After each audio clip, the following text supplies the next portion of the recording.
Boa tarde, Sra. Professora Regina Cunha. Muito obrigado por aceitar o convite do Infofajans neste programa que é Conversas Soltas.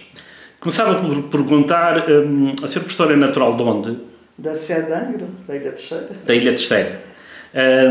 Desde pequenina, o que é que gostava de ser quando fosse grande? Nós em pequeninos temos sempre essa tendência. Todos pensamos, mas é devido aos contactos que se tem, não é? Sim, sim. Eu gostava de ser ou professora, porque a minha avó tinha sido professora, ou gostava de ser médica, porque um tio meu era médico. Portanto era influência de... Era influência de... E depois, ao fim e ao cabo, veio a ser professora? Enfim, porque as minhas amigas iam todas para o magistério, então também eram as minhas melhores amigas, claro, eu seguia-as, não é? Embora tivesse tirado o sexto, naquela altura, que era tudo diferente. Hoje a cadência e a maneira do ensino, os anos do ensino têm uma diretiva diferente. Nós, naquele tempo, tirava-se o 9º ano, ia-se para professor, para regente agrícola, os técnicos que havia. Sim. E só ia para o 6º ano o 6º ano, porque antigamente só havia 7 anos, e só ia para o 6º ano os alunos que iam para a universidade, por isso as turmas eram mais pequenas. Sim, sim. Mas eu cheguei a ter uma turma mista de 41 alunos, todos do 9º ano e vinha de 4º, mas tínhamos muito bons professores. Professores que marcaram muito, um deles foi o Dom José Pedro, aqui de São Jorge, sim, sim. Que era Santo Antão, sim, sim. Meu professor de português, sinto-me sempre honrado de ter tido esse grande homem como professor. Mas ele era muito exigente.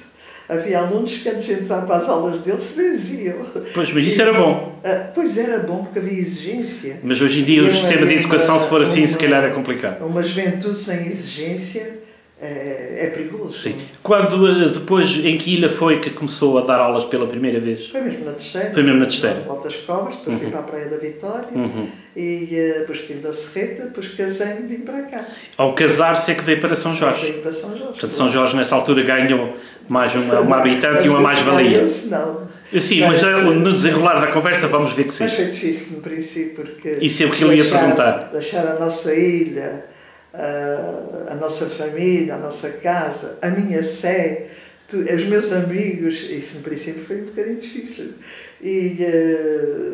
Claro, mas é mesmo assim, os casamentos, sim. É mesmo assim, e depois, sinceramente, São Jorge é a minha segunda ilha. Sim. Porque as pessoas eram muito simpáticas, muito abertas naquele tempo, as pessoas eram muito abertas. Arranjei grandes amigos e sempre fiz o possível por estar grata a esta ilha, porque de facto acolheu-me muito bem. Tem uma pena de hoje em dia a juventude não ser mais aberta. Acha que a sociedade está mais individualista? Estão mais individualistas. Embora, quando falamos com eles, estão de uma simpatia extraordinária. Sim. Uma coisa curiosa. Isto deve ser o sistema, não é? O sistema. Sim. E depois já andam mais isolados, ligados, mas isolados com as redes sociais. E depois não é só isso. Vivem muito em grupo. Sim. Eles vivem em grupo e não sabem. Eles vendo-se fora do loop, eles quase ficam em pânico. E viver para a família, quer dizer, englobados na família, eles quase que se sentem mal. Era professora do primeiro ciclo, na altura chamava-se primária, e do secundário, como é que... Depois fui para professora cheguei a ser professora do 9º ano, mas os alunos, não era muito agradável ser professora naquele tempo, porque nós não tínhamos que enfrentar os problemas que os professores hoje têm. A falta de disciplina é uma coisa extraordinária, por aquilo que eu ouço. Sim. Naquele tempo não, os alunos eram disciplinados e se houvesse assim, porque há sempre há sempre uns mais rúfias em cada turma. Mais assegadinho, nós tínhamos maneira, era só chamar a atenção. Tinham, entre aspas, autoridade. Tínhamos autoridade, e não era nosso bem, era a bem deles. Era bem deles, sim. A bem deles. Mas já naquele tempo havia lá um ou outro aluno para fazer os trabalhos de casa, mas eles tinham sempre trabalhos de casa, mas não era assim um aspecto muito longo. Eu, hoje em dia não compreendo certas coisas. Há pouco tempo peguei num exercício de português aqui do filho de uma funcionária minha e tinha 2 textos. E eu fiquei espantada. Como é que os alunos, naquele pequeno período, têm tempo de ler 2 textos, responder a perguntas de interpretação e de gramática? Eu não entendo. No nosso tempo, só apresentávamos um texto ao aluno, ele integrava-se nele com atenção, porque os textos têm que ser lidos com muita atenção, senão os rapazes dispersam-se. Digamos que a educação hoje é um bocadinho mais ao pacote. É diferente. É diferente. Os professores são diferentes, os alunos são diferentes, mas eles não têm culpa. Sim, sim, sim. Nem os professores têm culpa, nem os alunos têm culpa. Isto é fruto do sistema, não é mais nada que isto. Falando passando da atividade, neste caso profissional, porque profissionalmente foi professora, mas esteve envolvida em muitas outras atividades de relevo importante para a comunidade. Foi presidente da Cruz Vermelha, portanto... Quando vinham pedir alguma coisa, eu aceitava, porque era uma dádiva, quer dizer, era uma maneira de pagar a simpatia também do pessoal. Sim, mas era e é reconhecida por participar em causas públicas. Sim, eu fui professora, eu fui presidente da Cruz Vermelha de São Jorge, aqui da Caneta. Sim, sim. E isso foi muito útil, porque no sismo de 80, eu queria dizer, pela autorrecriação do grupo, tínhamos aberto uma representação no Norte Pequeno, outra representação na Ribeira Seca, Tobo, Santo Antão. Todos os sítios tinham representantes da Cruz Vermelha. Antes de 1980? Antes de 1970 e tal. 79 e digo 80 porque eu vou referir o sismo. Sim. E quando houve o sismo, essa gente toda avançou e é que tomou conta das refeições, de receber o pão, de arrumar as pessoas, de atender. Quer dizer, nada caiu ao acaso. Também foram gente extraordinária que nós temos naquela altura. E avançámos, claro. Mas ainda, hoje em dia ainda tenho gravado o que vi naquela altura. Passados 40 anos. Passado esse tempo todo. Uma vez, a nossa primeira ida para o Topo, porque a Angra mandou-nos 2 rapazes do Exército para estarem às ordens da Cruz Vermelha. Um deles era o Magina e o outro hoje em dia era o chefe da polícia do aeroporto de Angra. E esses 2 rapazes foram de uma ajuda extraordinária, porque eu ia sempre acompanhada por uma das minhas colegas. E o Jeep íamos no Jeep da polícia. E depois, a primeira vez que fomos até lá abaixo à vila, sabíamos que numa casa tinha uma senhora lá falecida, debaixo daqueles escombros todos, sim. E as janelas, as cortinas abandavam para cá e para lá, as casas estavam ventradas, e aquilo impressionou-me, ninguém falou. Parámos em frente à casa da senhora e ninguém falou, porque a emoção era uma coisa. A única coisa que depois seguimos, lá andavam a cabrita a passear do lado da igreja. Era a única coisa viva que se mexia. Mas ainda hoje, quando recordo o que vi e o que assisti, ainda me comovo. Foi um dos momentos mais marcantes da... Foi terrível. Sim. E já passaram 40 anos. As pessoas nem sabem o que foi. Muitas delas, quer dizer, aquela gente sofreu muito, aquela gente do Topo e de Santo Antão.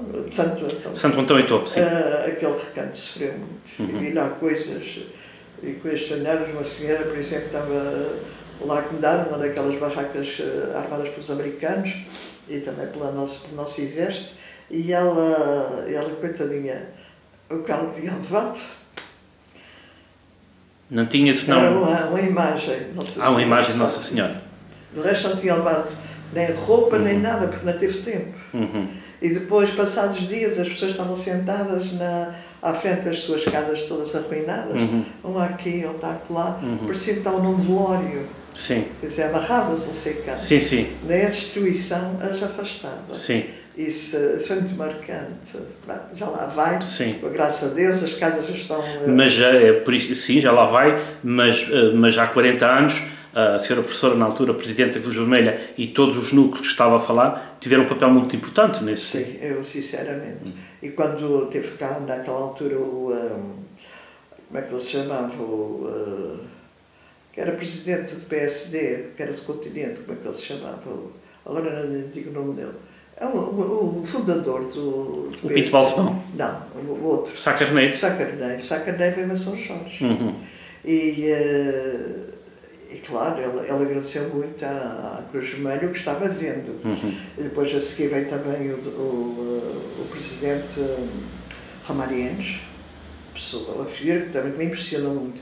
A seriedade daquele homem era impressionante. A maneira como falava com a gente. Nós hoje ouvimos falar muito dele, mas a senhora professora presenciou isso mesmo. Pois é, eu falei com ele, andava, e foi graças à esposa dele que este fundou aqui outras... Foi graças à esposa dele que tivemos uma grande cobertura também da Cruz Vermelha, da Angra e do continente, mandaram-nos imensa coisa do continente.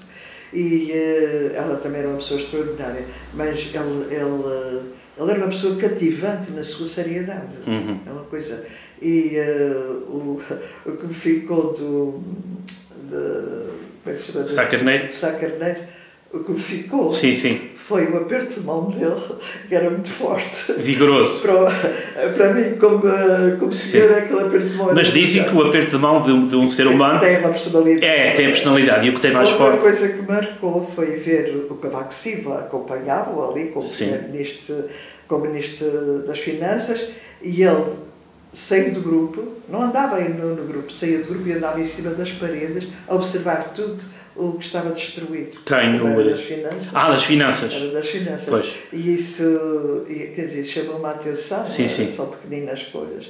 Foi um momento grande e mas muito doloroso. Aqui passando a sua vida cívica, mas neste caso agora para a parte política, foi presidente da Assembleia Municipal de Calheta vários... Dois mandatos, durante 8 anos. Éramos uma família, naquele tempo não havia aquelas guerrilhas fortes que hoje em dia há. E éramos todos muito verdadeiros, quer dizer, nós expressávamos o que era necessário à ilha. E hoje em dia há desvios. Não nos importava, nem sequer nos passava para quem importava cá saber, era o que dizíamos. Os votos para nós já tinham aquele interesse. Era a ilha que estava sempre à frente. Quer dizer com isso que agora põe à frente outros interesses que não a ilha? Agora é diferente. Nós vemos aqui certos exemplos, não todos, mas temos alguns exemplos aqui na ilha. O interesse da pessoa à frente da ilha. Infelizmente, não é? E não somos todos iguais e todos nós temos virtudes e defeitos. Mas houve, também depois foi para o Parlamento. Era isso que ele ia dizer, portanto, de 88 a 92 fez o mandato como deputado regional. 88 a 92? Foi de 88 a 92, sim. Foi a quarta legislatura. Foi uma experiência muito interessante, claro, porque como era da terceira, juntei-me ao grupo da terceira, que tinha uma fama fantástica. Nesse tempo tínhamos um grupo de poder de reivindicação.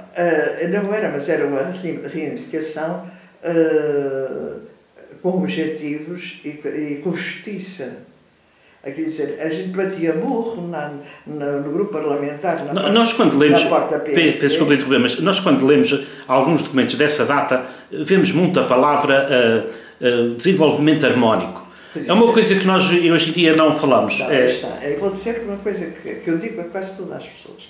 A definição de autonomia é o desenvolvimento harmónico do arquipélago. No tempo do Dr. Mota Amaral, com todas as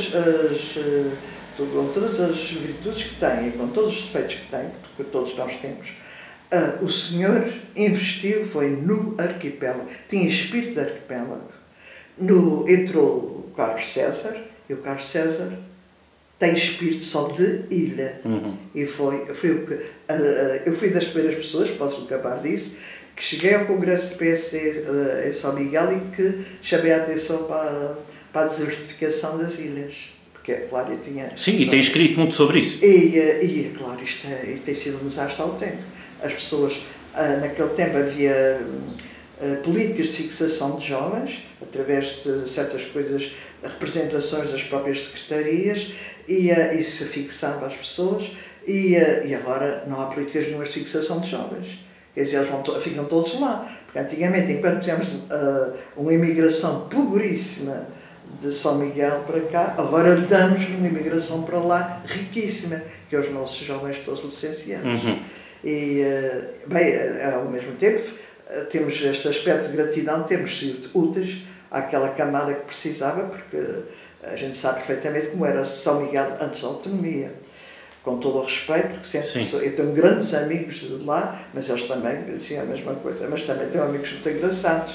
Por exemplo, quando se fala aquele pessoal de lá fala muito da independência, mas tem um senhor que ele era mais velho que o meu marido, tinha 90 e tal anos, mas era uma pessoa com uma finura e uma simpatia extraordinária, e ele dizia assim, eles querem ir, mas claro, dizia na pergunta, eles querem ir para a independência. Apresentamos para a independência. Nós já temos aqui o bolinho leve, temos o queijinho branco. Sim, sim. Depois dizem, é que sequer podíamos ir só para a independência, o queijinho branco e com o bolo leve. Claro que faltava a outra parte económica que vem de lá de fora.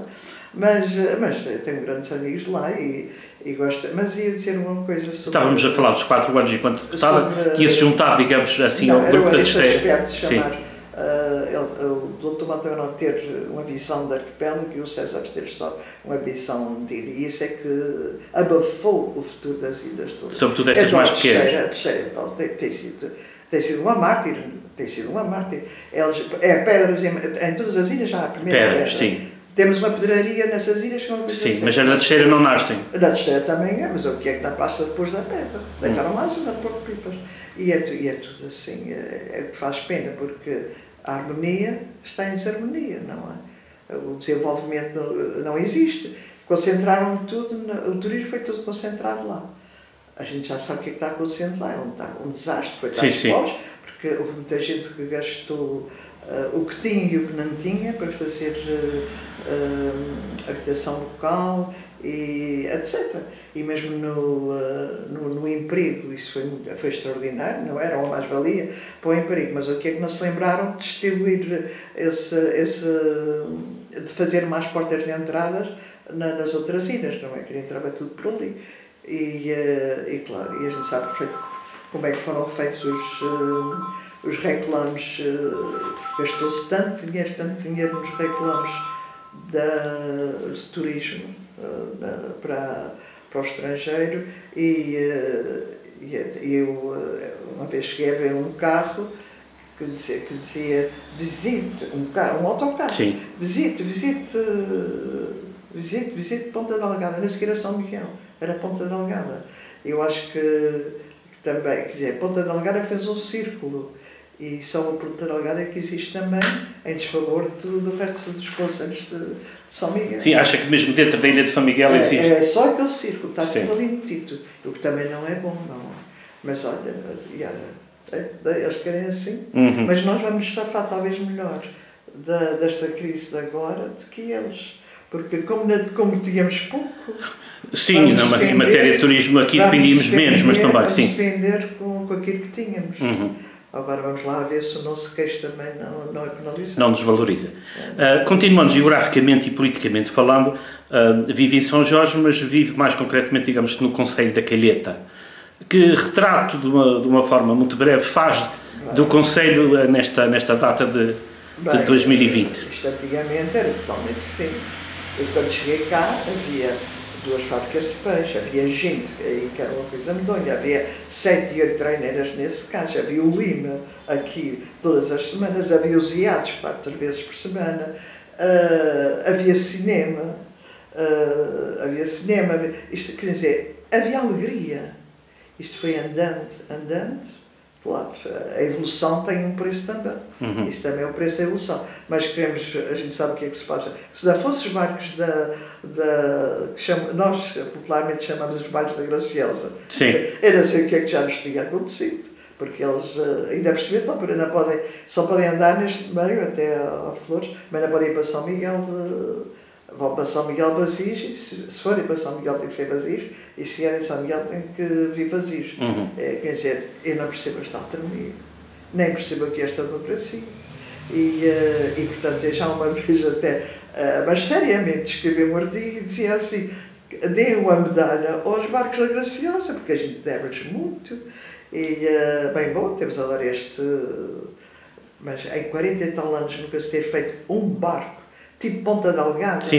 É imperdoável. Sim, Imperdoável. ter em ilhas e não estar em ilhas e não estar ligado por mar. E num arquipélago deste Sim. é imperdoável. É imperdoável. Mas olha, Continuando a falar de si, vamos à parte literária. À parte? Literária. Ai, que desgraça. Há um livro que eu conheço muito bem, da Tecelagem ao Traje. Esse foi o primeiro. Sei. De muita investigação, de uma forma muito sucinta. Sim, esse primeiro levei 10 anos a fazer, porque estava também na Assembleia. Sim, mas é uma obra digna. E, para mim, claro, gostei muito. Não, eu tenho um exemplar ainda por cima assinado por si. Depois a seguir fiz os livros da Cátia, porque notava que as crianças não sabiam, nem as crianças nem as professores, sabiam algo sobre cada ilha do património e dos costumes. E então eu fiz um por cada ilha, mas aqueles livros estão preparados para serem acompanhados ou pelos pais ou por professores, porque aquilo é pôr a criança a fazer turismo. E assim tem o livro da terceira, que foi o que se esgotou, que foi num estande, conta toda a história dos Açores, porque lá é que era a base da história. Mas gostei também, mas eu pus o de São Jorge número 1. Porquê? Porque fui buscar eu tinha a Cátia, pus a Cátia como uma menina americana, a luz americana, afinal, que veio aqui a São Jorge e então começa a procurar o seu interesse à procura dos costumes e das coisas da ilha. Porquê? Porque tinha estado na minha casa uma miúda americana com 9 anos, imagine, 9 anos, que trazia como trabalho de casa marcar o que encontrava de diferente na ilha para quando chegasse à América contar às suas colegas. Isso inspirou-a na escrita? Foi isso, eu fui baseada nisso. E com a acumulação do que se ignorava, a gente perguntava qualquer coisa, não sabia, e foi isso que me fez fazer a Cátia. E hoje em dia, quer dizer, quase que é dos livros, é a coleção que está integrada no ensino para as crianças saberem. Mas há coisas muito engraçadas sobre a Cátia. Por exemplo, uma vez eu estava aqui no aeroporto da... A Cátia, para quem está a ver esta reportagem, é a personagem do seu livro. Era a personagem dos 9 livros, não é? Sim. Que ela faz o turismo pelas ilhas todas. Sim, pelas ilhas todas. E por isso eu dei São Jorge a primeira, porque estava aqui. E porque ela começou daqui é que partia, porque olhava para o pico, ia ao pico, olhava ao Faial, a Graciosa e a curiosidade dela ia aumentar. Mas eu estava uma vez aqui no aeroporto de São Jorge e foi engraçado. Uma miúda desembarcou, veio a correr veio a correr ter comigo e diz assim: a senhora sabe, eu estou com a Cátia, vim visitar a minha avó. Eu achei que tão rico. Sinal que a mensagem tinha passado e estava a chegar. É muito interessante, porque, claro, às vezes fazemos as coisas, mas nós não sabemos se as pessoas gostam, porque as pessoas fecham-se um pouco. E aquela miúda vir dizer aquilo a mim, aquilo foi extraordinário. O outro livro da Tecelagem ao Traje diz que demorou 10 anos, tinha mais a ver com, portanto, aquilo foi para... o livro de etnografia. Foi para registar o Grupo Etnográfico da Calheta. O Grupo Etnográfico da Calheta não só registávamos os trajes típicos de São Jorge, que são muitos e riquíssimos. Também foi uma das pessoas, uma impulsionadora do... Essa era mais uma. Não foi sozinha também, a Dona Laurita teve e muita gente. Mas fez-se uma recolha extraordinária. E, inclusive, devemos, isto agora fora um pouco dos trajes, ao Sr. Manuel Lemos, a recolha dos pesos, que foi representar a Expo. Sim, pai do António Lemos. Os pesos foram representar a região, a Sevilha, a Expo, e isso era uma dança típica das matanças, e que é extraordinária, só dançada por homens, mas é uma coisa extraordinária. Sim, lembro. E devemos isso ao Flávio, que também era um grande músico, e ao Sr. Manuel Lemos. Mas acerca dos trajes, então, ficou registado os trajes aqui de São Jorge, tanto aqui das Velas, e de Rosais, especialmente, que Rosais era o sítio onde havia mais trajes bonitos. E atrás dos trajes, fui para as origens, a partir da lã e do algodão, e fui para ali fora, e esse livro tem sido útil, por mesmo na universidade, nos cursos de etnografia, eu sei que eu tenho certo estudo. A seguir a esse livro pediram-me da Secretaria para fazer sobre do menino, o maestro Francisco Lacerda. Eles fizeram-me à escolha e pediram mais para ir fazer um de São Miguel. Mas eu não sei, não conheço aquela gente de São Miguel, senão, como é natural, não sou de lá, não conhecia a fundo, como conheço as figuras de cá. E então escolhi a do maestro Francisco de Lacerda, porque eu tinha conhecido, quando cheguei cá à terra, conhecia a solista com 90 anos, conhecia a solista do maestro da Ursulina. Uma senhora, claro, 90 anos já é idosa, mas era uma simpatia. E aquilo interessante, porque eu sempre tive a mania dos apontamentos. Claro, eu marquei aquilo tudo, o que ela contou. E foi isso que foi também a base do livro, que ela contava sobre a família dele e tudo. Tem situações engraçadas. Depois veio seguir o Padre Manuel Lacerda da Cunha, porquê?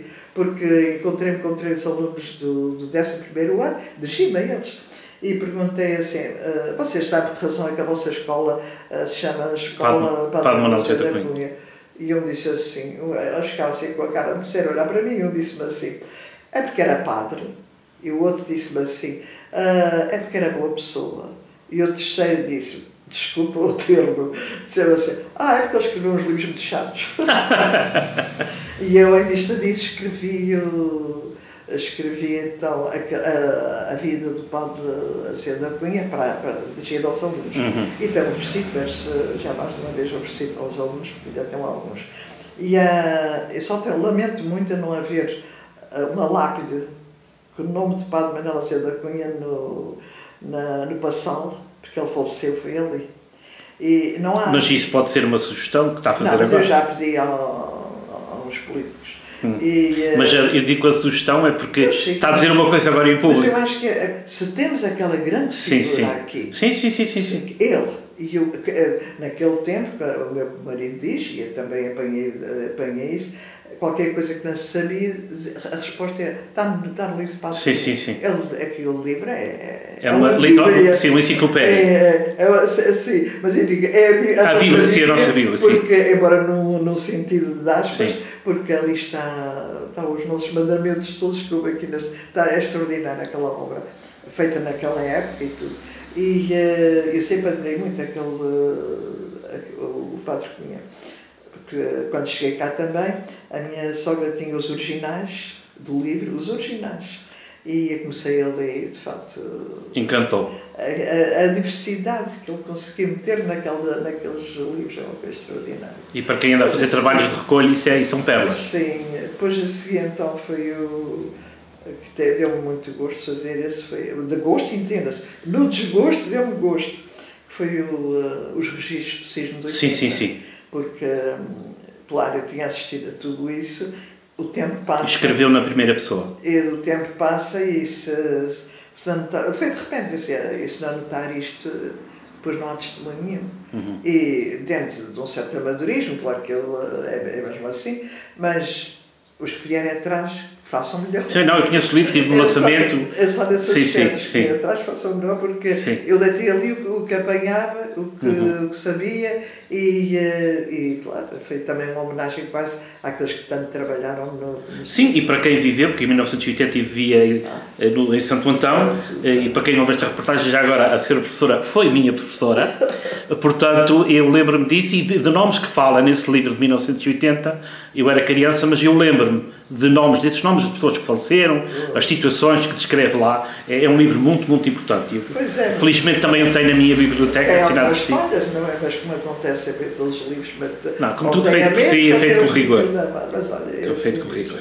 Bem, olha, eu queria lhe agradecer, em nome do Infofajans e de todas as pessoas que veem este canal, a sua disponibilidade para nos receber na sua casa e ter esta conversa, porque como dizia há pouco em relação ao Padre Manuel de Azevedo da Cunha, que era uma Bíblia e uma enciclopédia, eu, pela estima que tenho por si, para quem a conhece, a senhora professora, ou a dona Regina Cunha, também é uma enciclopédia e uma Bíblia agora.